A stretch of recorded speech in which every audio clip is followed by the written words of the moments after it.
Welcome. I'm Carl Frederick, and I will be interviewing individuals for Kenosha Voices, an oral history project of the Kenosha County Historical Society in conjunction with Kenosha Community Media. I have worked in newspapers for more than 40 years as an editor and a reporter. 38 and a half of those years were at the Kenosha News. I am also a member of the Kenosha County Historical Society Board. We hope you enjoy these programs. I'm speaking with Maria Fabiano, owner of Maria's Dressmaking shop in Kenosha. Thank you for joining me today. You're welcome. So how long have you had a shop in Kenosha? 56 years. 56 years, Mm-hmm. Okay. And when did you come to Kenosha? 1962. 1962? 1962. Okay. And when did you open your first shop? 1966. 1966, okay. And when did you start sewing? I started sewing when I was a little girl, about 10, 11 years old. And what drew your interest to sewing? How did you get to like sewing? I went to a dressmaker that she was making dresses, and I liked, you know, she lived in the neighborhood next door to my great-grandma. And I used to go visit my great-grandma a lot, Angela. And I see her, she make dresses, and I want to go there. So I asked my mom, can I go there after school? I want to see how she does stuff. And I went, and after school I will go and watching her, she did things. And she had other girls there too, not just to me, 5 or 6 girls. Anna Ruffalo. She was a wonderful lady. Yes. And she became my grandmother, sponsored me for my confirmation. Oh, okay, how lovely. I loved her, yes. Yeah. So did she teach you sewing, or did you just learn by watching her? Watching. Okay. And other girls learned as well? Yeah, other girls learn by watching her as she did things. But also you help her, reaping stuff, you know, best stitch, you help her. But she didn't take the time to teach you by watching, you know. And then at the end of the day, you know, if she cut the dresses, you know, over there, at the time there was no alterations. People go to her to make dresses. They brought the fabric there, you know, bring their own fabric. Mm-hmm. And she will measure you and cut the dress and do it. So after she cut the fabric and it was fabric left over, little scraps, she gave it to me. She gave it to the girls, you know. And I went home and make my own dolls with that. Go ahead. Yeah. Did you? Because I didn't have any toys. I wanted to make my own dolls. And what did your parents do? My parents, they were farmers, a small farm, you know, a few animals on the farm. And you had brothers or sisters? 2 brothers and 2 sisters. We were 5 in the family. Did either of your sisters sew as well? No, nobody, just me. You.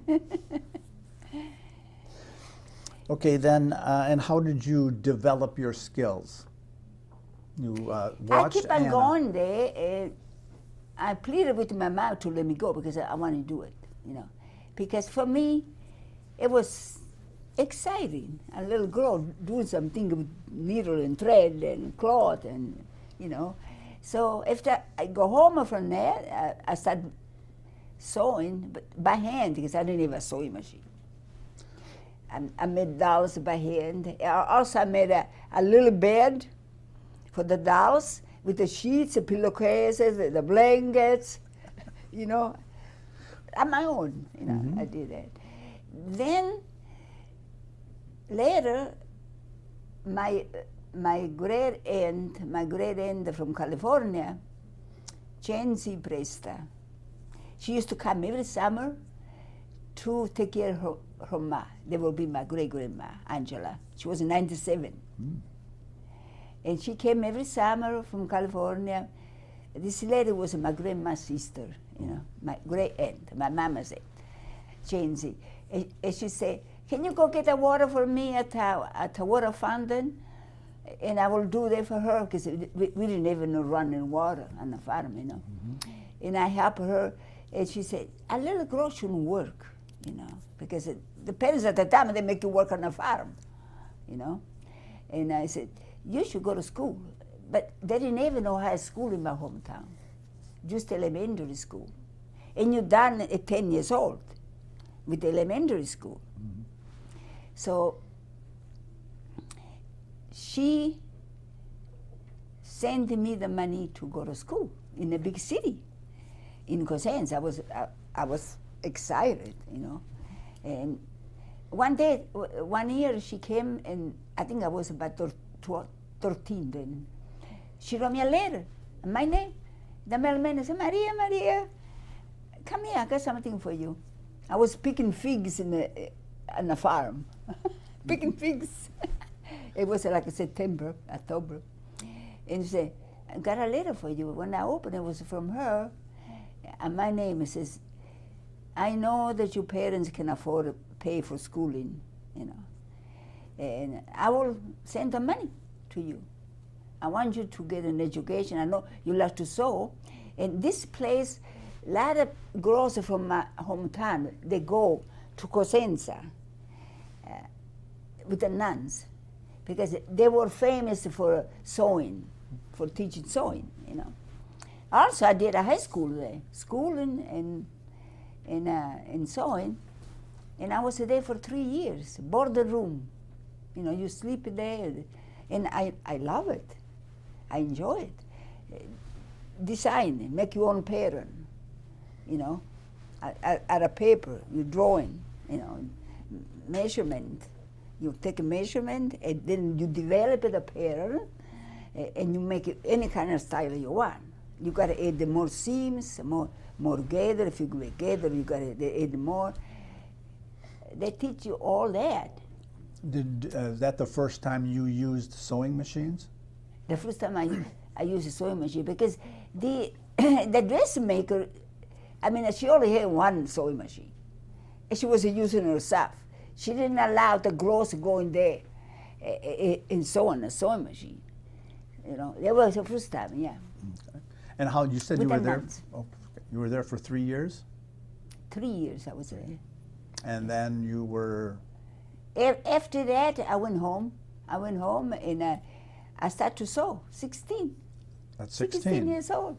I told my granddaughter now. My granddaughter is 17. I said, I was your age. I was sewing for people. I had money. Well, people first, they did not trust me, because I was so young, you know. It's what she's going to do? She's going to ruin my clothes, you know. She's so young. But then they trusted me, you know. So I made many mistakes. I got to agree on that. But, you know, I always figured it out how it's supposed to be. Because even you go to school for a long time, they cannot never teach you everything. You got to, the basic, they teach you the basic. So when you first started, did you take clothing apart to see how it was made? Did you have a pattern to work with? How did you No learn? pattern. At the time, you cannot buy patterns there. You got to make your own. Okay. That's what I was in school for. Mm-hmm. You make your own pattern. And when you came back home at 16, did you go back to work on the farm, or did you? No. What did you do? No. I never really worked on the farm much. Because Okay. I went to school, in elementary school, Yeah. and then in the afternoon, I went to the dressmaker to pick up sewing. And did you sew then in your parents' house? Did you start In my parents' house, yeah. Okay. And did you start a business or anything? No business. I want to go in a big city and open up a shop, but my mama, she was overprotective. No, you're not doing that. Because we didn't have a car. You have to go on a bus back and forth. And, you know, I was doing great over there too. But in my hometown, people didn't have no money. They pay you a little bit. They pay you with fruits, with the vegetable from the farm, most of them, because they, at the time, they had no money. This was in the 50s, you know, late 50s. Okay. And so you came here in 1962. And what were Yes. the circumstances that you came here? Well, I got married, and I came here because of my husband. Okay, so your But husband. my sister was here too, Okay. before me. My older sister and her husband, they live in Kenosha. Okay. So you I had had a relatives when you came here. I'm You sorry. had family here when you came, I have a sister, yeah, Yes, a and- sister in her family. and then your husband worked here. My husband, he came to America 4 years early. He was already here. Mm-hmm. He got a job at American Motors, and then he came back to Italy. We met. It was short engagement because he only had 2 months from American Motors. He had to get married right away, you know. So we got married. Eight months later, I came to Kenosha alone because he was already here. He came back right away because he had to go to work. So I came 8 months later on a boat, Cristoforo Colombo. Okay. So when you came here, moved here, did you start a dress shop right away? Did you work somewhere? No, I Have a came in family? 1962. I worked 4 years. Yeah, 62, 66, Okay. 4 years. So did you work somewhere prior, before that? Oh yeah, yeah. Well, right away I was sewing a home for people. Okay. I bought a sewing machine, and I was sewing for people, Italian people that knew me. You know, they came into my house, but I didn't like it because when you sew at home, you don't have a nice setup like a shop, you know. And then I went to work Ram Fair in Racine for 7 months. With my sister-in-law, we used to ride together, and I was working on raincoats, put the sleeves in on the raincoats all day long. What a boring job. All day long, set the sleeves on the raincoats. I said, this is enough for me. Because I like to be creative. I like to do a lot of stuff, you know. Okay. And so then, It was boring. so you and- left that job, and where did you go from there? I quit. They don't wanted me to quit because the boss today was an Italian guy. He was 73 years old. And he said, don't quit, my dear, because he want to retire. He was going to give him a good recommendation that I can do any job there. They were going to make me boss. I said, factory work is enough for me. Okay. So I quit after 7 months. And then I went to work to Hallops for 4 months. And what did you do there? I made wedding dresses for him. Well, he bought the dresses, but some hard to fit people, you know, like a big, huge size, or a little too small size. He couldn't get it at the time. So he wanted me to do that. And I made for him. I made the wedding dresses. And he used to be downtown Kenosha. But then he moved to Prussian Plaza. And I used to go there. But he wanted me to work in the evening. And it was hard because I had a family. I want to be home with my family in the evening, you know. And he was a nice guy, you know. He didn't want me to quit. Also, I want to make enough money so I can buy my own equipment to open up a shop. That's what I did. I had enough of that then. And I quit. And he said, oh, he was so angry. He said, why you want to leave me? I give you the money that you want. I give you how much you ask. $2 an hour is a big deal. $2 an hour, I can make it more than that. But in the 60s, you know. And he said, oh, I'm going to see my lawyer about this. He want to scare me. I said, I want to have my own shop. And he said, oh, you know what? You're not going to make it. You're going to come back here. He tried to scare me, you know. But I like to work there. You know, it was fun, but I want something more. Because I had a shop in Italy, and I like having my own. So I opened up my own shop. I ran there for 1.5 years. And where did you open it? 1966, June 1st. And where was it? 22nd Avenue and 57th Street. Okay. I rented there for a year and a half. Then I was driving home, go to work, and I see this building, a Black Nord, Hudsonsburg building, a big, huge building for sale. That way I inquired, I called, and I bought a building there. Then I moved in it used to be a drugstore, 56 and 22nd. Okay. Did you buy the building? We bought the building, yeah. And It was then- like a 4 apartment upstairs. I got 4 at home. I should have found and bring them here. 4 apartment upstairs and 3 stores downstairs. It was a grocery store, a barber shop in the center, and then a drugstore in the corner. And I moved in the drugstore. They had a lot of little cupboards, you know, where they put the medicine. It was a big, huge place. Okay. And But then, a few years later, 16 years later, for 13, I think, they widened the road. And they tore down the building. okay. So you had to move again. I moved. I moved where I am now. And where- I'm there 44 years. 44 years. What skills do you need to do the work that you do? Well, you got to have some basic learning first, you know. You need skills how to do, how to handle fabric. Certain fabric, it needs to be treated different threads for different fabric, you know.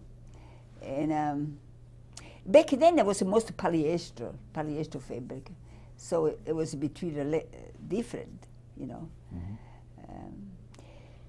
You need an imagination, you know.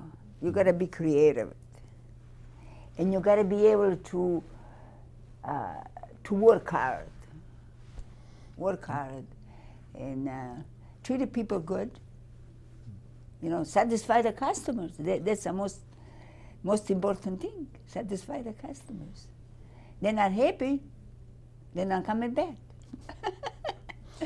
So when you were in your shop, did you use patterns to make clothes for people? Did you? Well, over here you can buy patterns. I did buy patterns, but sometimes I change them, you know. With the pattern, sometimes it's easy, but the pattern, it doesn't always fit the person, so you gotta adjust. Also, I tell my customer, find a pattern similar to what you want, and then I can change it.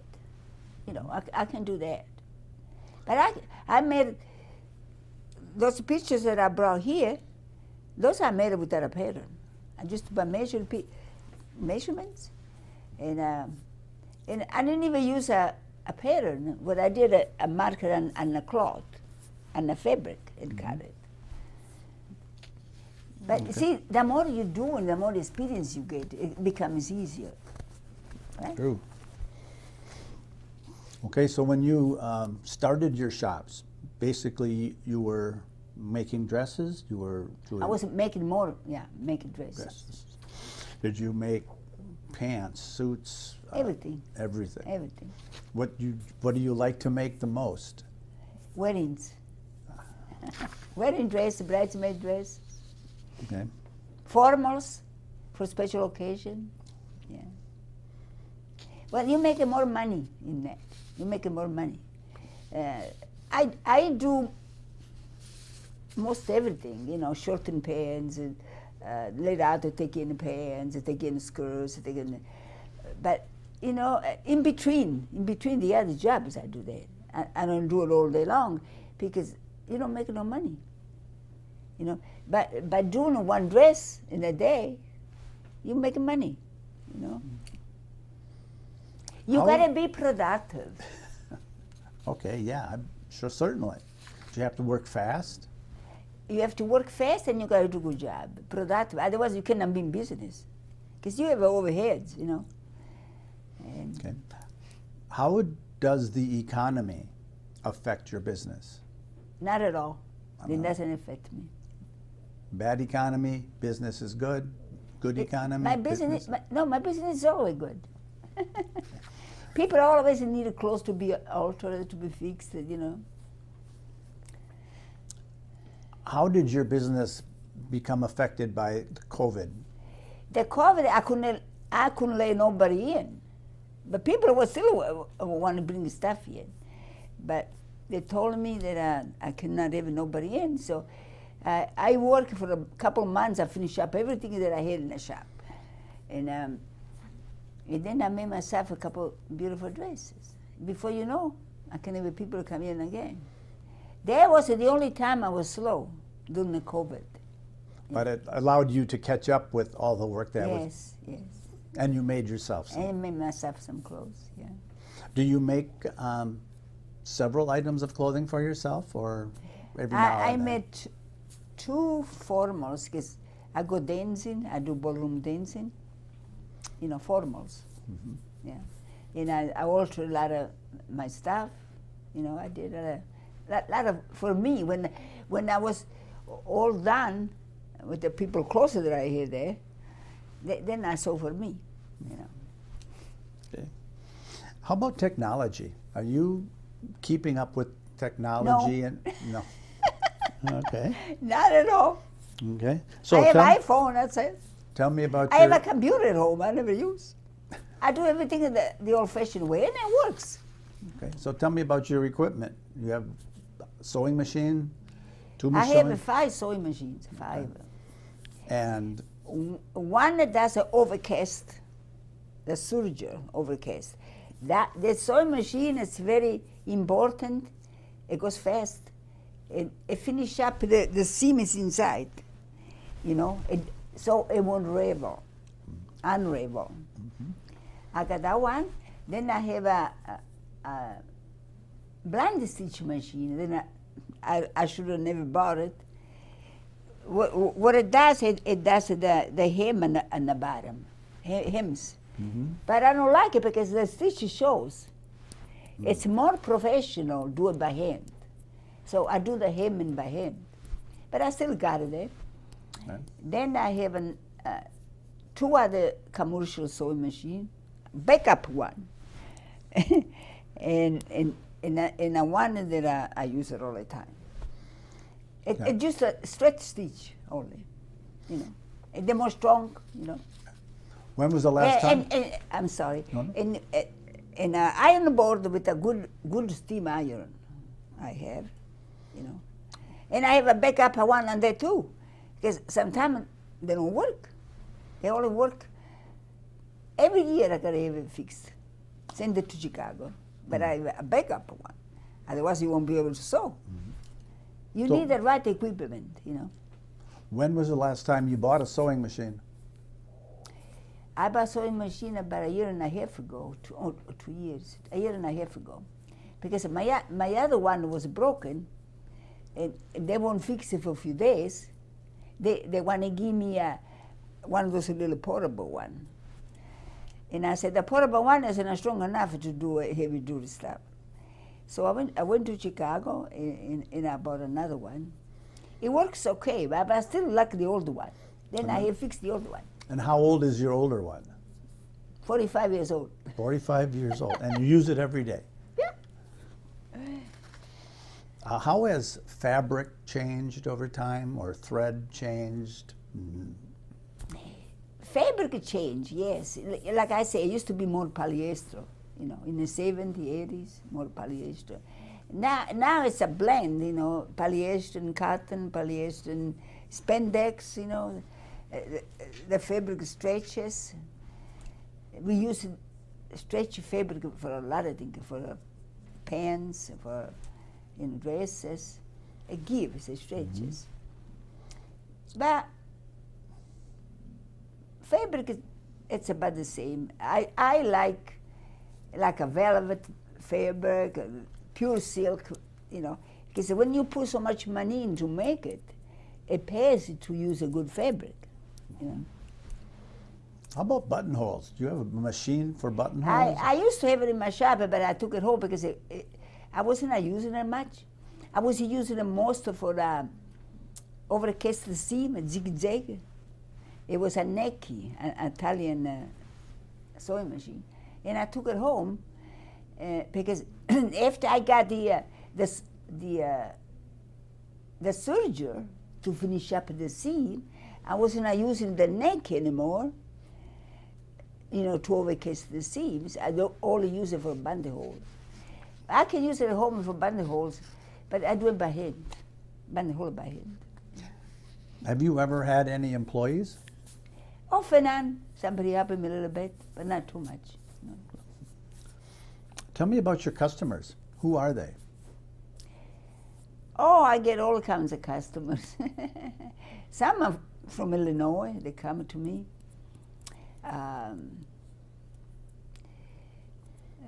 Young, old, men, women? Oh, you mean what kind? Yeah. Oh, men too. I do alteration of men clothes. They ask me if I can make suits for men. I think I did one or two in the past, but it takes too much time. Then I get behind with all the other stuff. So I fix it for them. Shortened sleeves, shortened pants, I take in pants, a little out pants, take in jacket. I can do that. Mm-hmm. Men, most the prom dresses. Oh. It's a big thing. They started already. Prom dresses, weddings, bridesmaid dresses, wedding dresses. Yeah. Okay. Okay. Have you had any long-time customers? Yes. They say, oh, my grandma used to come to you. Oh, don't you remember you did my wedding dress 30 years ago? I don't remember. That's so many people. Mm-hmm. Faces I do remember sometimes. Well, if you the one they come all the time, you remember more. But So if you see a dress come in, can you tell if it's yours or not? Yeah. How can you tell? I can tell by my sewing. You can tell by your stitching? Yes. So, can you tell me any stories about some of your customers? Someone who, just an interesting story perhaps that came into your shop. They all tell me a lot of stories, which that's another thing I like about having my own business. You get to know so many people. Everybody is so wonderful. And they told me story of their life.